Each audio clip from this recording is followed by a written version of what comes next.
interiors of Memorial Hall are some of the finest original wall paintings and stenciling in the country. They've never been touched. I mean, we restored it in the 80s. We put about $1 million into it when the county couldn't figure out what to do with it. And I don't know how close it was to being torn down, but it was certainly a consideration. And now it's getting another round of renovation. It's going to get about $10 million so we can have air conditioning. That's almost perfect building. It's fun. Yes. It's Yeah. simple, but Yeah, and the auditorium is really good for talks and speeches and lectures. And then this jewel, you know,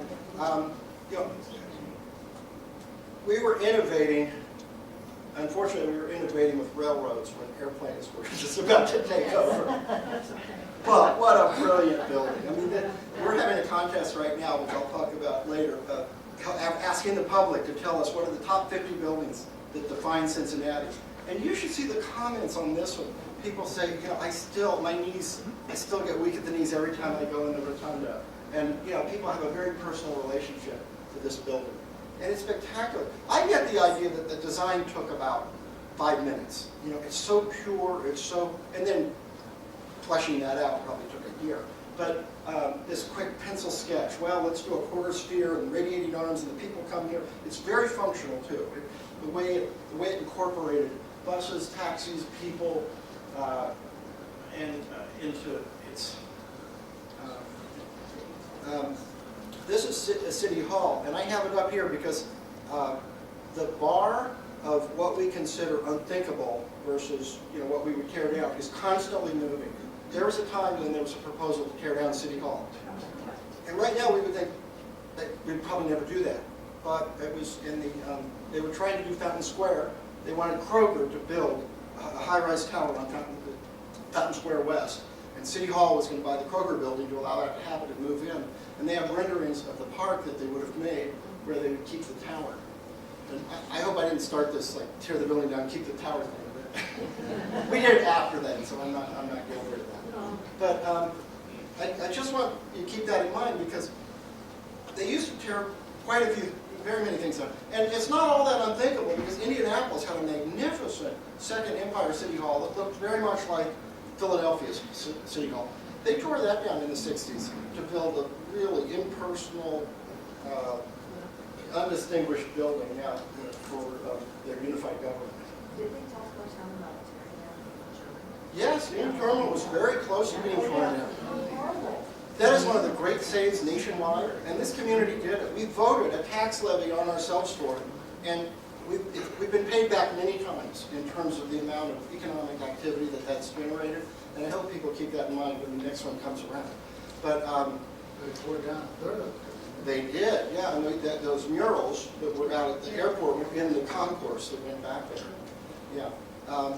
We needed an extra $1 million back at our organization was instrumental in saving those. Alfie Moore was our board president, Chelsea Moore, and we're involved in trying to help move.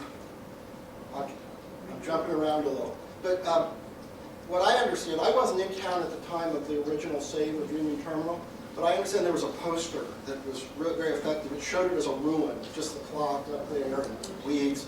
And at the bottom it said, when it's gone, it's gone. And people told me that that poster really galvanized the community and helped find a solution. And it was a mall for a little while. But they tried some failed. I went there. Yes, I did. You know, sometimes just keeping the ball in play. You know, that mall helped get us to the point we are now. It was a good thing.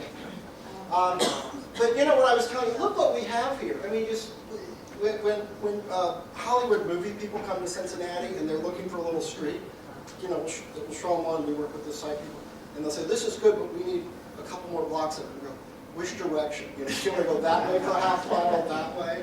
And when we bring experts here to lecture for us, they can't believe how much of this we have. In any other city, over the Rhine, you know, it would be 6 blocks or 4 blocks, and we have acres and acres. And it is starting to come into use.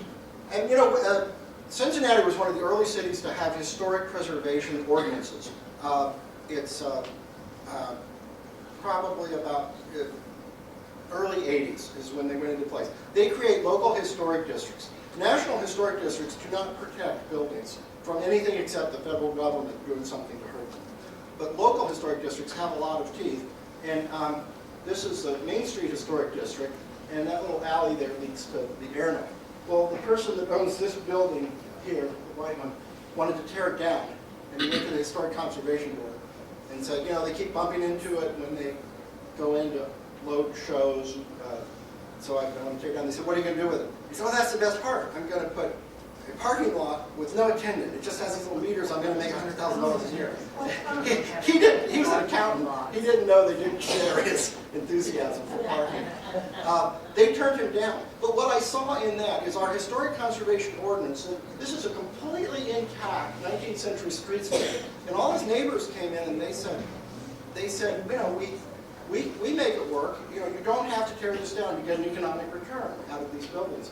And so it would have been gone. I mean, if that law hadn't existed, he just would have called the bulldozer, and that piece right there would go. But as it is now, he's looking for people to buy it from him and renovate it, and we're helping him with that. This is another save. I'm particularly proud of this one. This is Our Lady of Perpetual Help, and the name is accurate. It's in Sedamsville. And it fell, I didn't make the name up. It's in Sedamsville, and the community council was petitioning to have it torn down. And we stepped in. The owner wasn't taking good care of it. And so we went to the community council meeting. We said, there was actually a demolition contract issued by the city to tear it down. And we think these type of buildings are particularly important because they're regional character establishing. You see this from the river. It makes you understand immigration. It makes you understand the hillsides. When the boats come into Cincinnati, they always feel like they're here when they've passed Our Lady of Perpetual Help. So we went to the Sedamsville Community Council meeting. Margot Wominski, our preservation director, and myself, and Dave Zellman, who's a preservationist who has that beautiful Greek Revival house on River Road that you see with the columns, and he's always putting bunting out. Anyway, we went and we got an option to buy the building for $1 from the owner. And we said, we'll go find a good owner for it. We'll help put together financing and package if you will reverse your vote on tearing it down. And they debated and debated and debated, and they took the vote that night, and we won. They reversed their vote. And a lot of people said, you know, I was baptized in that church. It was like, I didn't want to tear it down, but this owner is so bad.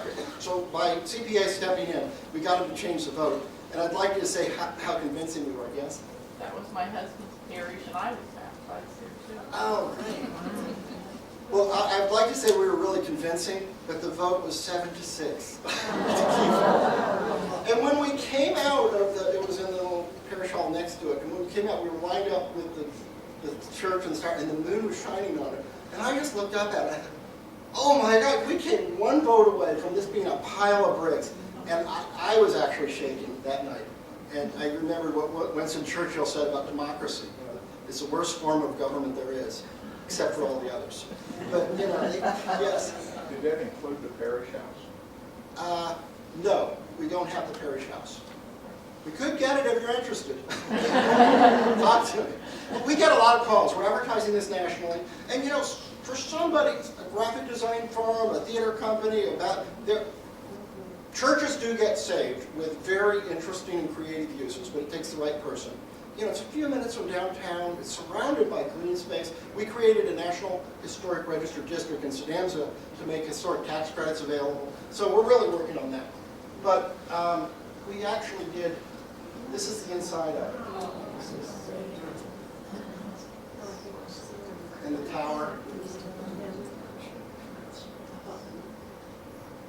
And this is a house this is the John Houck House on Dayton Street. It was owned by the Brewing family, the Houcks, and we do a lot of presentations here on how to take care of your historic structures. And it has some of the best decorative interiors in the country inside. And we just got a lot of the furniture back from Historic Southwest Ohio. Now, I know we're coming west here, so I thought I'd talk a little about the James N. Gamble House, if you'd like to. Yeah,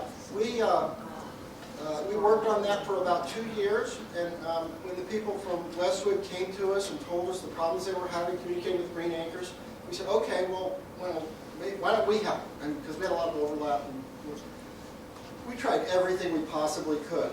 We tried to buy the house from them for market value. We tried to buy the house. In the end, our final offer was we knew we could get the money. We had a lot of people come to us. By the way, there's a lot of quiet money on the west side of Cincinnati. I found out. And we had a linoleum table, and somebody would say, "I'd like to give you $700,000." I said, "Okay, why don't you wait, because we're not going to set the fund up until we have a deal." And the next day, I got a letter escrowing that money from Fifth Third Bank into James Gamble. And Procter & Gamble had told us, "We can't get involved in a community fight, but we expect to be your leading donor for the restoration of it." We had money was not the problem. In the end, we offered to renovate the house and then turn it back over to Greenacre for their uses. And even that was turned down. So there was something driving it that we never understood. Can you tell me what Green Acres is? Green Acres is a foundation that was funded by Louise Nippert, which is Yeah. the nephew of James A. Gamble. And it does childhood education around nature, around agriculture. It's out in Indian Hill. It's at the Stony Creek Farm, which was the Charles Flushing estate. They do very good work. You know, kids come there from Cincinnati Public Schools and from all over, and they learn about horticulture, agriculture, you know, the connections to the land. So what I thought they could do was use the house as a part of a teaching tool, because, well, this was the house. You know, it was incredible. And that house was a very important Italian country villa house. And you know, Gamble was one of the richest people in the country, and he lived in this modest house with a modest person.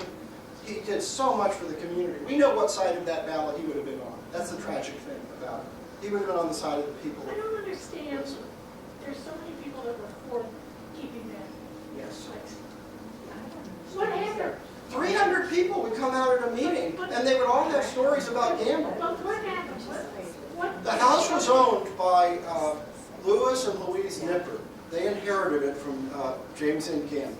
Okay, and they took great care of it. Louis was our board president for a long time. You know, they were, and he died, I think, in the early mid-90s, 1990s. And Louise, and he maintained it meticulously. It was dusted twice a week. There were groundskeepers, but then it fell into disrepair. And then they wanted to tear it down from the early 2003 and 4. The Nippers.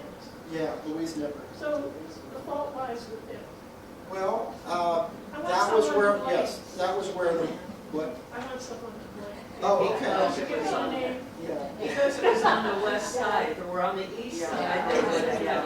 And I'm an eastern side person. Yeah. But that upsets me because there's a house that they're providing, they're taking care of In in Florida. Evanston. Oh, Yeah, a group, and they're trying to say that whereas this was not yeah, preserved. yeah. And Gamble was amazing. I mean, he invented asking customers about your products. He brought the scientific method to industrial research.